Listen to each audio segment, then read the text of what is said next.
Today, we are not going to talk about the fantasy. We are going to pull back the curtain and stare directly into the abyss. We will dissect the biological horror, the psychological decoy, and the existential dread that defines the vampire's curse. We will explore why an endless life is not a gift, but the most profound prison ever conceived. This is the definitive analysis of why it sucks to be a vampire. Found this fascinating? Don't forget to like the video if you believe the vampire's curse still holds dark secrets. And if you're into deep, eerie analysis like this, subscribe so you won't miss the next chapter. Do you think the vampire's curse is real or just a myth? Share your thoughts in the comments below. Part 1. The Agony of Rebirth, a Medical and Metaphysical Autopsy. Before you can experience the supposed glories of undeath, you must first experience the absolute finality of death. Not in a poetic, romantic sense. I'm talking about a clinical, biological, and horrifyingly visceral end. The pop culture narrative often glosses over this, treating the transformation as a simple bite, a swoon, and an awakening with new powers. The truth is a 3-day descent into putrescence and reconstruction that would shatter the sanity of any soul forced to witness it. Let's call the catalyst the sanguine retrovirus, or SRV. It's not just a magical curse. It's a biological agent of unparalleled efficiency and cruelty. When a vampire's saliva, carrying this potent agent, enters your bloodstream through the wound of the bite, it doesn't just turn you. First, it kills you. Within minutes, the SRV launches a full-scale assault on your central nervous system. It begins by triggering a massive, systemic shock. Your heart, fighting against an enemy it cannot comprehend, will go into ventricular fibrillation, a chaotic, useless quivering bore ceasing altogether. Your lungs will spasm, expelling their last breath in a rattling gasp. From any medical standpoint, you are dead. Your brain activity ceases. Your body begins to cool. Rigor mortis is next. But you are not at peace. While your consciousness is extinguished, the virus is just getting started. This is the beginning of the 3-night chrysalis of horror. On the first night, the SRV's primary function is deconstruction. It releases powerful enzymes that target your internal organs. Your stomach, your liver, your kidneys, your spleen are no longer necessary. They are liabilities, potential sources of decay and disease in a body that must be perfectly preserved. The virus systematically liquefies them. Your abdominal cavity, once home to the complex machinery of human life, becomes a sterile void filled with a sulfurous, black goo. This goo is eventually broken down and reabsorbed by the viral matrix, repurposed as raw material. Simultaneously, the virus attacks your blood. It introduces coagulating agents, turning your once vibrant circulatory system into a highway of useless clots. The red blood cells, the carriers of life and oxygen, are systematically destroyed. Over the next 72 hours, this clotted mess is gradually replaced by a viscous, preternatural substantia, kind of vampiric ichor. This fluid is not for carrying oxygen. It is a conductive medium for the dark energy that will animate your corpse. By the second night, the reconstruction phase begins. Your muscular structure is reinforced. The SRV weaves new, synthetic protein chains into your muscle fibers, granting them a density and tensile strength far beyond human limits. This is the source of the famed vampiric strength. Your bone marrow, no longer needed for producing blood, is hollowed out and restructured into a lighter, yet more durable, crystalline lattice. You are becoming stronger, faster, but also fundamentally emptier. The most visible change happens last. Your skin, starved of blood, becomes pale, cold, and unnaturally smooth as the virus reworks its cellular structure to be more resilient to physical damage. Your canine teeth, under the influence of a targeted hormonal surge, are stimulated to grow, sharpening into the iconic fangs. When you finally awaken on the third night, you do not gasp for air. You do not need it. Your eyes snap open into a world that is screaming at you. The sensory overload is an agony all its own. Your new auditory range can pick up the skittering of a spider 100 yards away, a sound that booms in your ears like a drum. The scent of perfume on a passerby half a block down the street is so intense it feels like a physical blow, a chemical weapon burning your nasal passages. Your vision has become impossibly sharp, especially in low light. You can see the individual dust motes dancing in a sliver of moonlight. But this gift comes at a terrible price. Bright light is now a source of excruciating pain. The flicker of a candle is uncomfortably bright. A modern light bulb is a searing torment. And beneath it all, a new sensation is dawning. A hollow, gnawing, ravenous void in the very center of your being. It is not hunger as you knew it. It is a biological imperative, a command written into every cell of your newly remade body. It is the thirst, and it is the only thing that will ever truly matter again. Part 2. The Red Thirst, a psychological deep dive into predation. The hunger, the thirst, the beast. It has many names, but its nature is singular and absolute. To understand the vampire, you must understand that this is not a choice or a simple craving.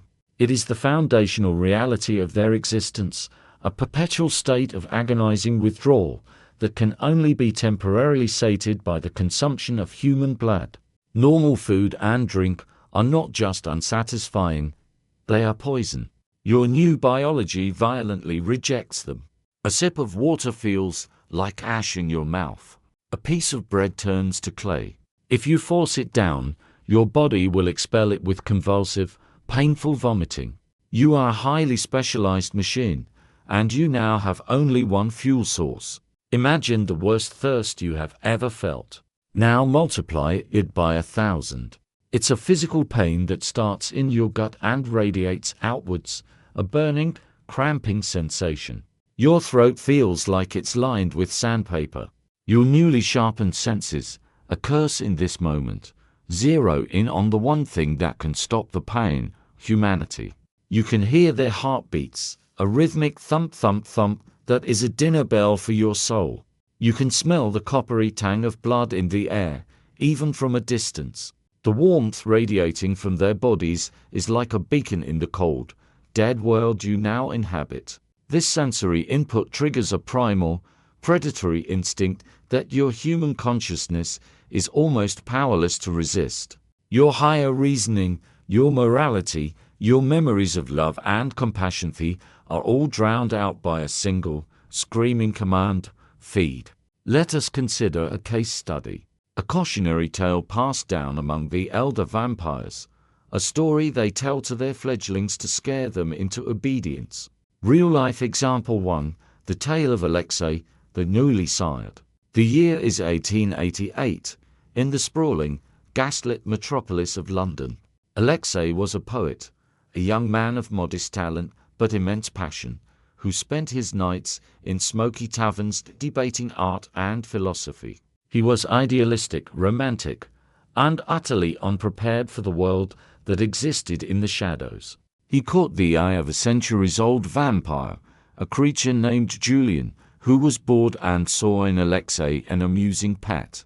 One night, Julian cornered him in a foggy alley, offered him a cryptic promise of true artistic vision, and turned him. Julian, like many of his kind, was a negligent maker. He stayed with Alexei for the 3 nights of his transformation, but once the boy awoke, screaming and clawing at his own face from the sensory overload, Julian simply said, "The hunger is your teacher now," and vanished into the night. Alexei was left alone, a newborn monster in the heart of the world's largest city. For the first week, he fought the thirst with all the strength of his human will. He locked himself in his small apartment, shivering with a pain he couldn't understand. But London was a symphony of temptation. The clatter of horse-drawn carriages, the laughter from the pub below, the scent of the living, it was torture. He could hear the blood pumping through the veins of his landlady as she walked up the stairs. On the 8th night, he broke. The thirst was no longer a sensation, it was his entire reality. The poet was gone, replaced by the beast. He burst out of his apartment and onto the street, his movements unnaturally fast and silent. The first person he saw was a young woman selling flowers. He didn't see her face, her dress, or the hope in her eyes. He saw a vessel, a walking solution to his agony. The attack was not elegant or seductive. It was savage. He slammed her against a brick wall, his fangs tearing into her throat with a desperate, frantic need. The first taste of warm blood was an explosion of relief so profound it was ecstatic. The pain vanished, replaced by a wave of power and euphoria.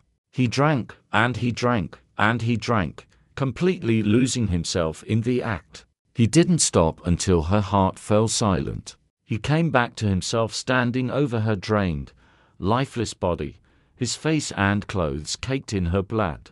The horror of what he had done crashed down on him, a stark contrast to the satiation he felt. This became his pattern. For months, Alexei was a whirlwind of terror in the Whitechapel district, a ghost who left a trail of exsanguinated corpses. He was sloppy, driven only by the cycle of agonizing hunger and brutal release. He drew attention. The papers called him a new Reaper. More importantly, he drew the attention of other vampires. He was eventually cornered not by the police, but by a council of elder vampires who governed the city. They saw him as a threat to the masquerade of their sacred rule of staying hidden from humanity. The punishment for such recklessness was final death. He was only saved by the reappearance of his maker Julian, who was forced to intervene to save his own skin, as a child's failures are their makers. Under Julian's cruel and unforgiving tutelage, Alexei was finally taught control. He learned to sip, not gorge, to take just enough to sustain himself, leaving the victim alive, weakened, and with their memory of the event clouded by the euphoric, hypnotic properties of the vampire's bite. He learned to hunt the desperate and the forgotten, those whose absence would not be noted. He learned to be a scalpel, not a sledgehammer.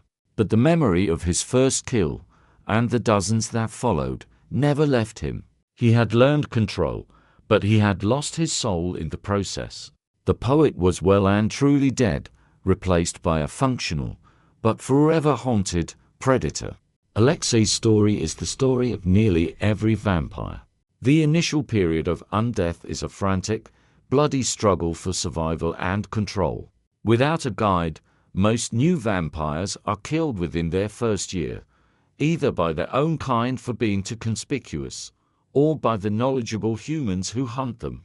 Learning to manage the thirst is the first, and most important, step in a very, very long and miserable journey. Part 3. The Gilded Cage, a systematic deconstruction of vampiric weaknesses. The fantasy of the vampire often focuses on their strengths, the power, the speed, the hypnotic allure.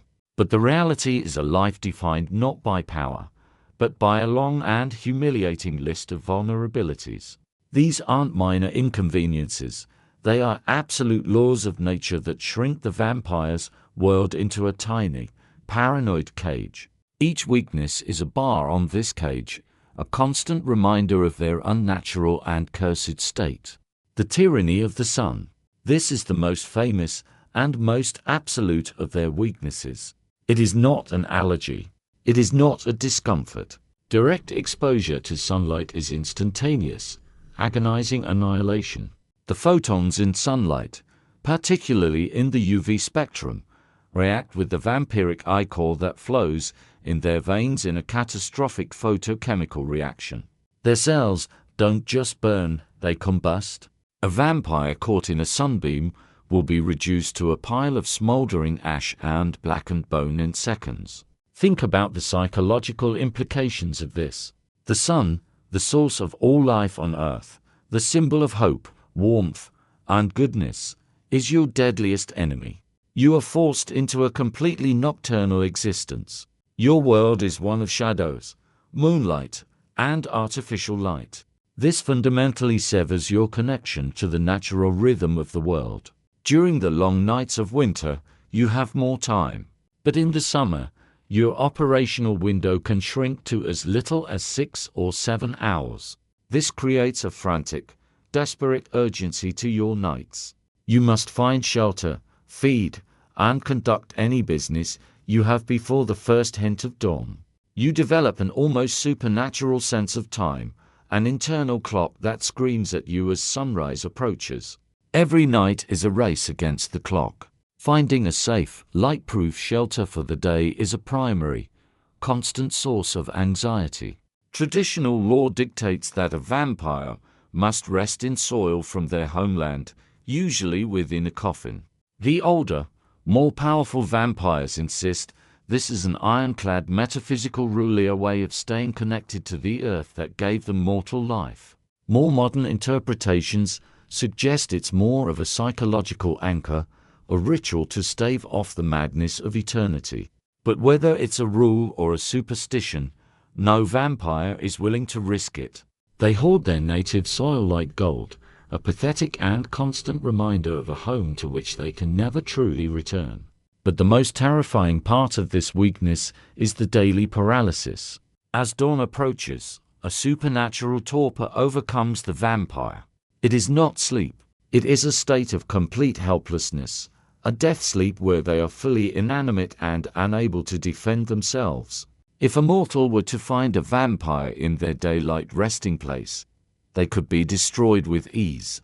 This daily period of absolute vulnerability is the single greatest fear of any vampire, no matter how old or powerful. Every sunrise is a surrender. The impassable barrier, running water.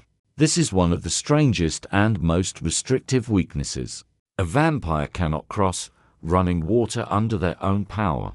This includes rivers, streams, and even potentially a very heavy downpour. They can be carried across on a bridge or a boat, but to enter the water itself is to be repelled by an invisible, unyielding force. The metaphysical explanation is that running water is a symbol of purity and life, a constant, flowing, changing element. The vampire is a creature of stasis, of undeath. The two are fundamentally antithetical. To a vampire, a flowing river might as well be a wall of fire. Consider the geographical implications. A vampire side in Manhattan is effectively trapped on that island, surrounded by the Hudson and East Rivers. To leave, they would need a carefully orchestrated plan involving a light-proof vehicle on a bridge or ferry, a logistical nightmare fraught with risk. A vampire in Cairo is locked between the branches of the Nile. The Mississippi River in the United States is a colossal, continental divider. Let's imagine a specific scenario to illustrate this prison. Real-life example 2, the isolation of Isolde. Isolde was a flapper in the 1920s, turned in a New York City speakeasy. For decades, she ruled a small domain in Greenwich Village. She was powerful, cunning, and perfectly adapted to the vertical, labyrinthine city. But she was also a prisoner. The city was her world, but it was her entire world. In the 1990s, the vampire Prince of Philadelphia was destroyed, creating a power vacuum. Isolde, ambitious and powerful, saw an opportunity to expand her influence. The problem? The Delaware River, a mere stone's throw on a map, but a cosmic barrier to her. Her plan was a masterpiece of paranoid logistics. She had her human familiars secure a windowless shipping container. Inside, they placed her coffin, filled with soil from a graveyard in Queens where she was born. They charted the route of a cargo ship that would cross the Delaware at 3 a.m., the deepest point of the night. The container was loaded onto a truck, driven to the port, and craned onto the ship. But everything that can go wrong will. A traffic jam on the approach to the port delayed the truck by 45 precious minutes. By the time the container was on the ship, the window of pure darkness was shrinking. Then a sudden storm rolled in, causing the ship to be held at the dock. Isolde was trapped in a metal box, aware of the passing time, listening to the rain lash against the container, knowing that the sun was coming. Dawn broke while the ship was still in the harbor. The thin cracks in the container, invisible at night, began to admit faint slivers of diffused daylight. For Isolde, it was agony. Her skin began to blister and smoke wherever the light touched her. She spent the entire day in a state of excruciating pain, pressed into the corner of the container, desperately trying to shield herself with her coffin lid. She survived, but she was horribly burned and weakened. The ordeal broke her ambition. She never attempted to leave her island prison again. She learned the hard way that the modern world, with its rivers and bridges, is not a map of opportunities, but a web of invisible walls. The power of faith, fear, and famine. The classic weaknesses religious symbols, garlic, and certain herbs are also very real, but their mechanics are more psychological.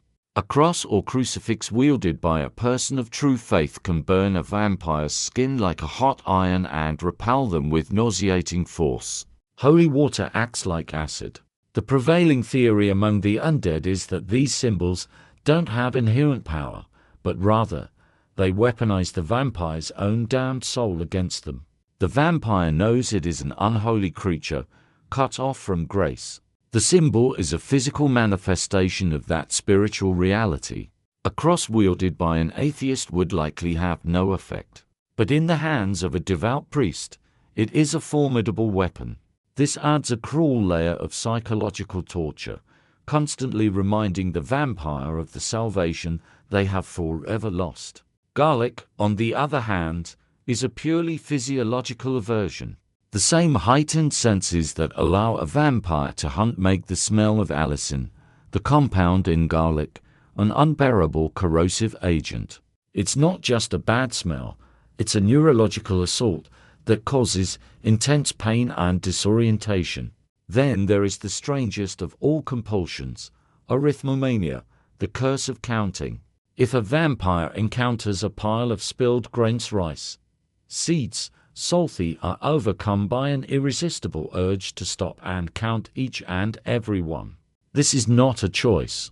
It's a glitch in their rewired predatory brain, a kind of obsessive-compulsive feedback loop.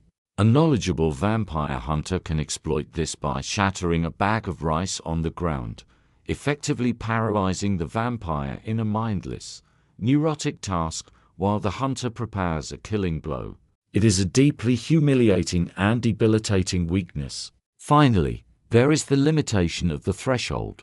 A vampire cannot enter a private, mortal residence unless explicitly invited in by someone who lives there. This rule seems quaint, but it is a fundamental barrier. It reinforces their status as an outsider, forever barred from the domestic heart of human life unless given permission. Once invited, that invitation stands until it is revoked. This leads to a constant game of manipulation and charm as the vampire seeks to gain access to the safe spaces where their prey sleeps. It is another bar on the cage, another reminder that they do not belong. Part 4. The slow erosion of the soul, time, memory, and the oncoming void. The physical limitations are a cage for the body, but the true curse of vampirism is the cage it builds around the soul. The most devastating changes are not the fangs or the thirst, but the slow, inexorable decay of the mind and the spirit over the relentless march of centuries. As the decades bleed into one another, a vampire's emotional range begins to shrink. It's a process of slow, spiritual atrophy. The complex, nuanced emotions of humanity, love, empathy, compassion, joy become muted, like faded photographs. You can remember what it was like to feel them. You can recall the warmth of holding a loved one's hand or the genuine pleasure of laughter. But the memory is just data, an intellectual concept without the corresponding feeling. It's like reading the sheet music to a beautiful symphony, but being unable to hear the sound. What replaces these emotions are the more primal, predatory ones: hunger, dominance, anger, possessiveness, paranoia. These become the primary colors of your emotional palette. Your worldview shifts. You stop seeing people as individuals with hopes, dreams, and families. They become, first and foremost, potential meals.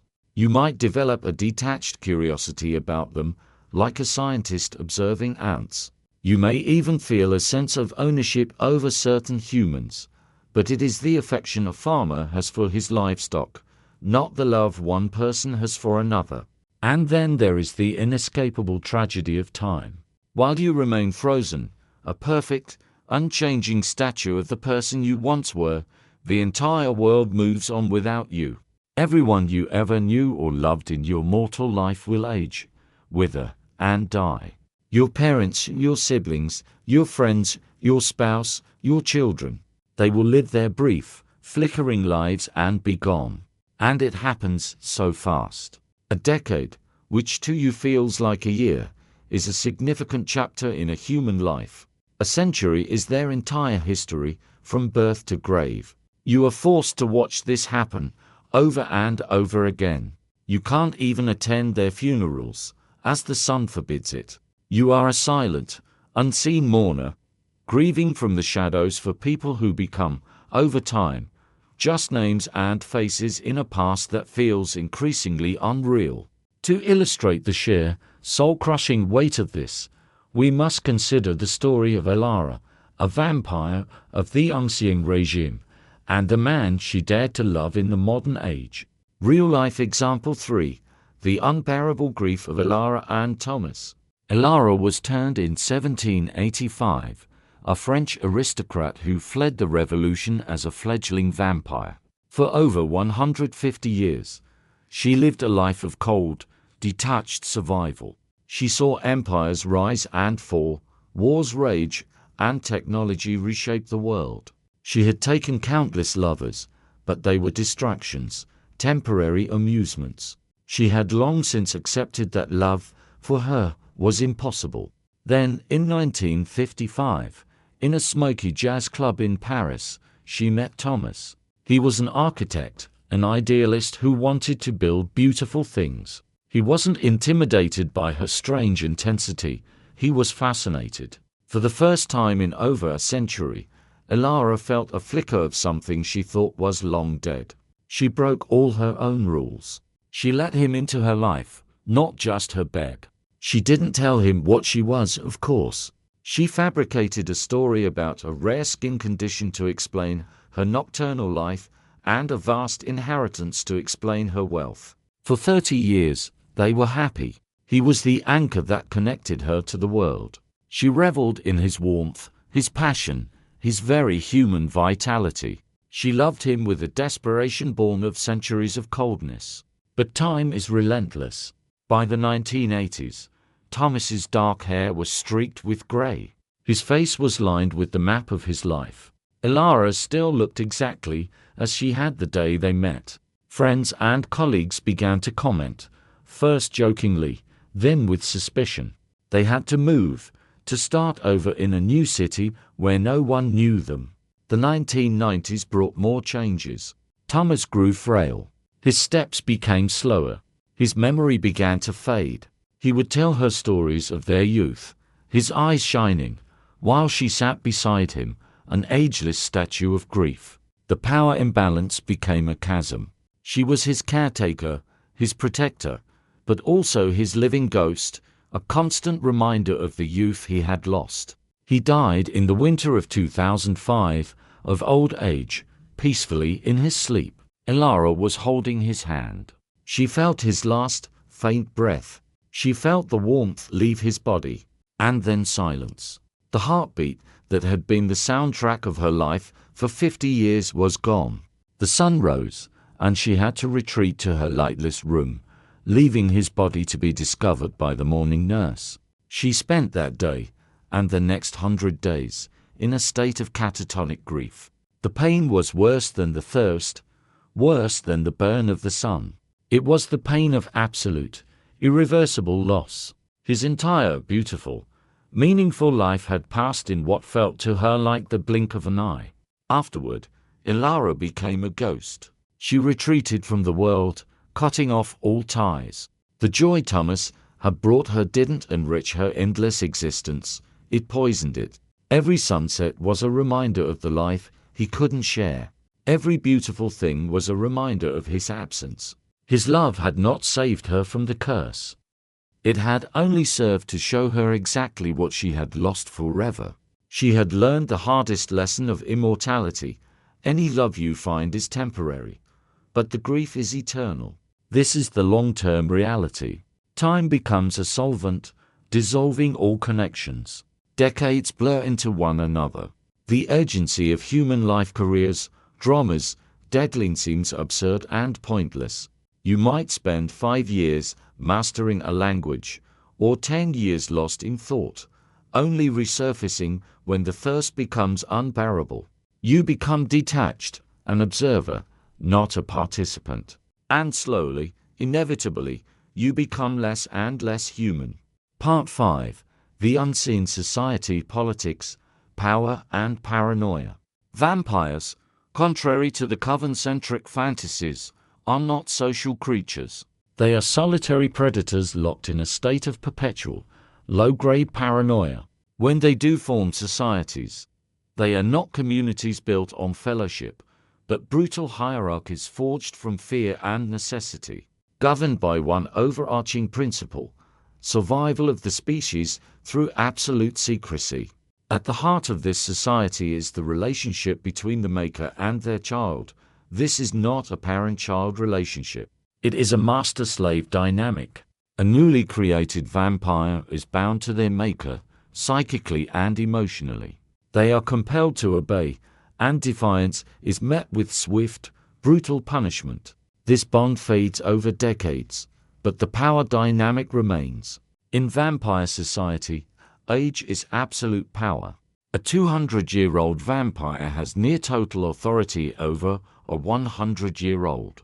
A 1,000-year-old elder is a walking god, and to displease them is suicide.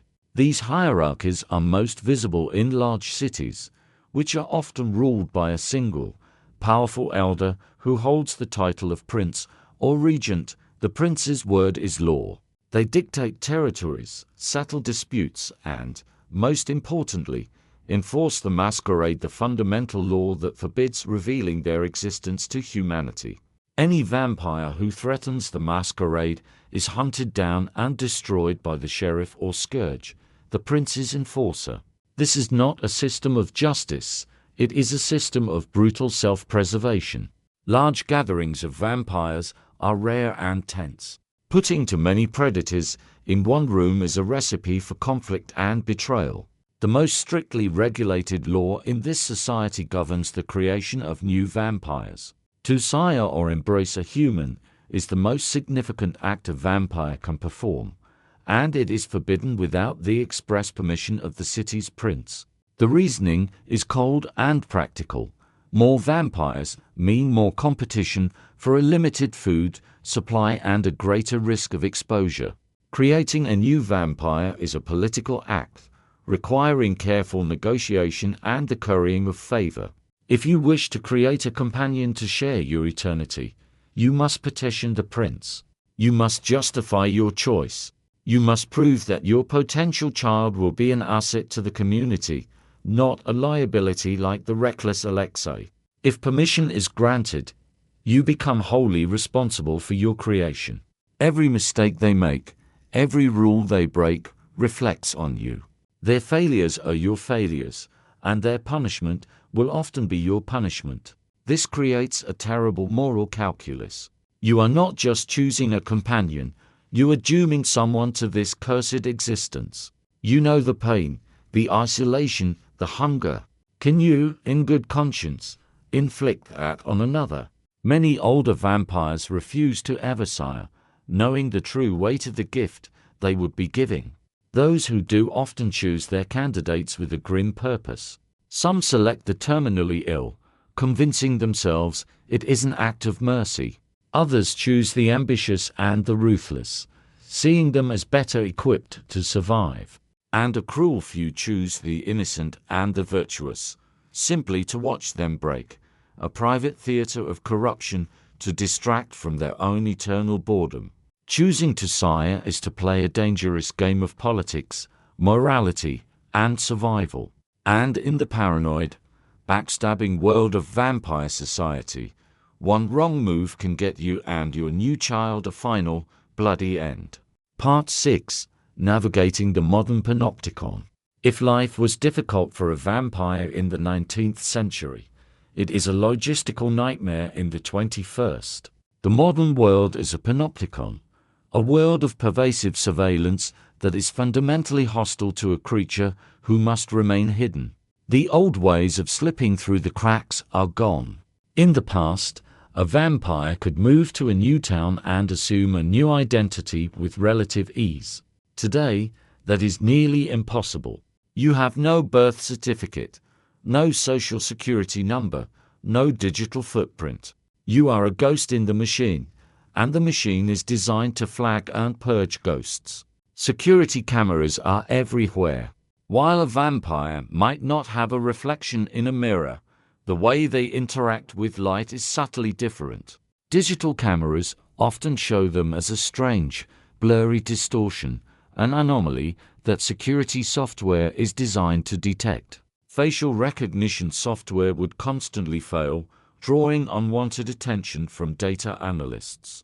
Imagine trying to go through airport security or enter a modern office building. You are a walking error message. This is where the concept of the familiar or ghoul becomes not just a luxury, but a vital necessity.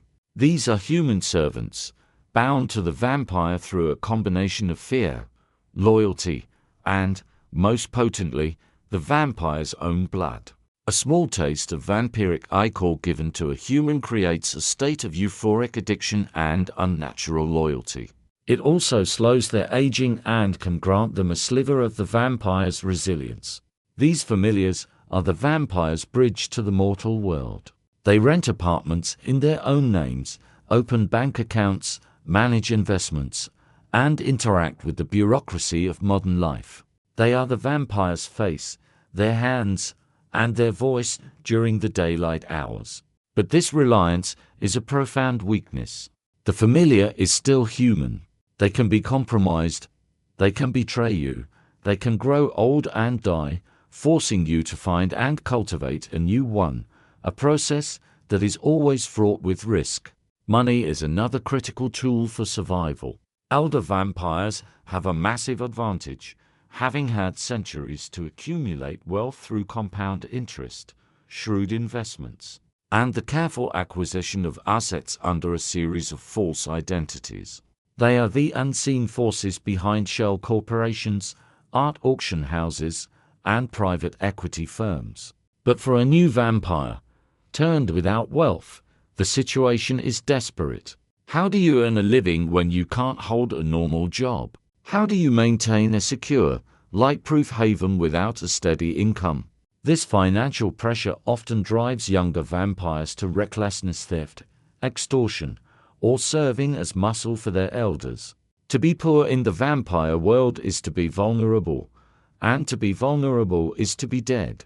Even the modern solution of blood banks is a trap. While it seems like an easy, ethical source of food, hospital blood supplies are heavily secured and inventoried.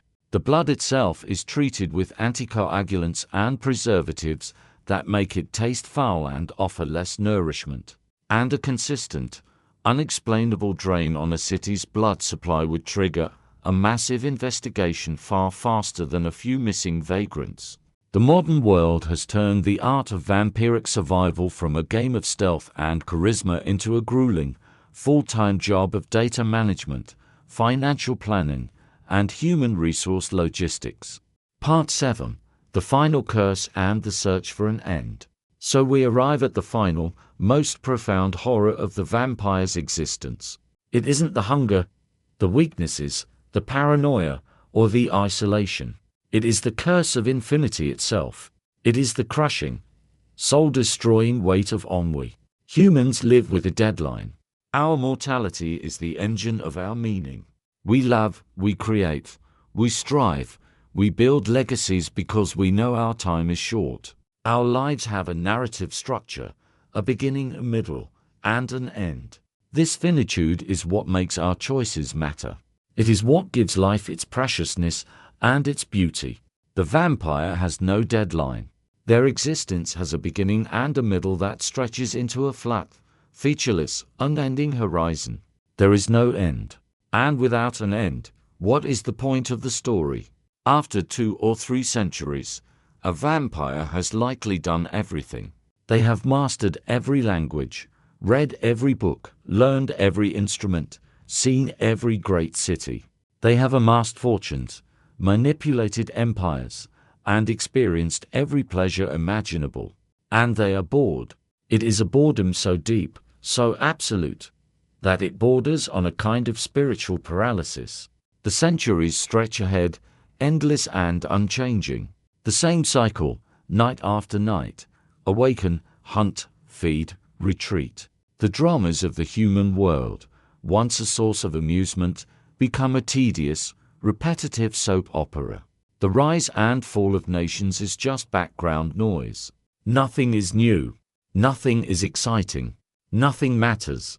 This existential dread is what truly separates the adult vampires from the elderly. It is the point where immortality stops feeling like a superpower and starts feeling like a terminal diagnosis. They reach a breaking point. Some choose a direct end. They find the courage to simply wait for the sunrise, stepping out into the light for one final, agonizing moment of release.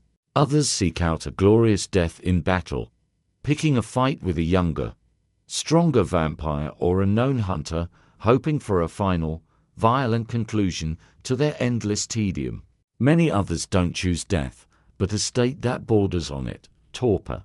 They seal themselves away in a hidden crypt, shutting down their consciousness and entering a deep, dreamless slumber that can last for decades, even centuries. They retreat from existence itself, only to be awakened by some external threat, or by a fleeting, faint flicker of curiosity about how the world has changed while they slept. A rare few attempt to find purpose in the endless expanse of time. They become chroniclers, dedicating their existence to preserving knowledge that would otherwise be lost. Some become secret puppet masters, subtly guiding human history from the shadows, playing a long game that no mortal could comprehend. Others become obsessive scholars of their own condition, desperately searching for the origin of their curse, or, more poignantly, a cure. But even for these purposeful few, the emptiness is always there, waiting in the wings. There will be decades, even centuries, where the weight of it all becomes too much, where they are left alone in the dark with the one unanswerable question: what is the point? Conclusion: the gift of mortality. The fantasy of the vampire is powerful because it speaks to our deepest fear, the fear of death. We see immortality and we see an escape, but we have failed to understand the nature of the cage. The life of a vampire is a masterclass in loss. They lose their life, their humanity, their capacity for love, their connection to the world, and eventually, their very reason for being. Their powers are a joke, a set of cheap tricks that do nothing to alleviate the profound misery of their condition. Their endless life is not a life at all. It is a static, unchanging, and unending death. And in understanding their curse, we can finally understand our own gift. The takeaway from this is not simply that being a vampire would be unpleasant. The true lesson is a profound appreciation for our own mortality. Our lives are finite, and that is what makes them precious. The fact that we have only a limited number of sunrises left is what gives us the urgency to create, to explore, to connect, and to love. Our relationships are meaningful precisely because they are not eternal. Our achievements are significant because we have only a short time in which to accomplish them. We are not cursed by our deadline, we are blessed by it. It is the frame that gives the painting of our lives its shape, its focus, and its beauty. The vampire, trapped in its immortal cage, can only look on in envy. They have forever, but they have nothing. We have only a moment, but in that moment, we can have everything.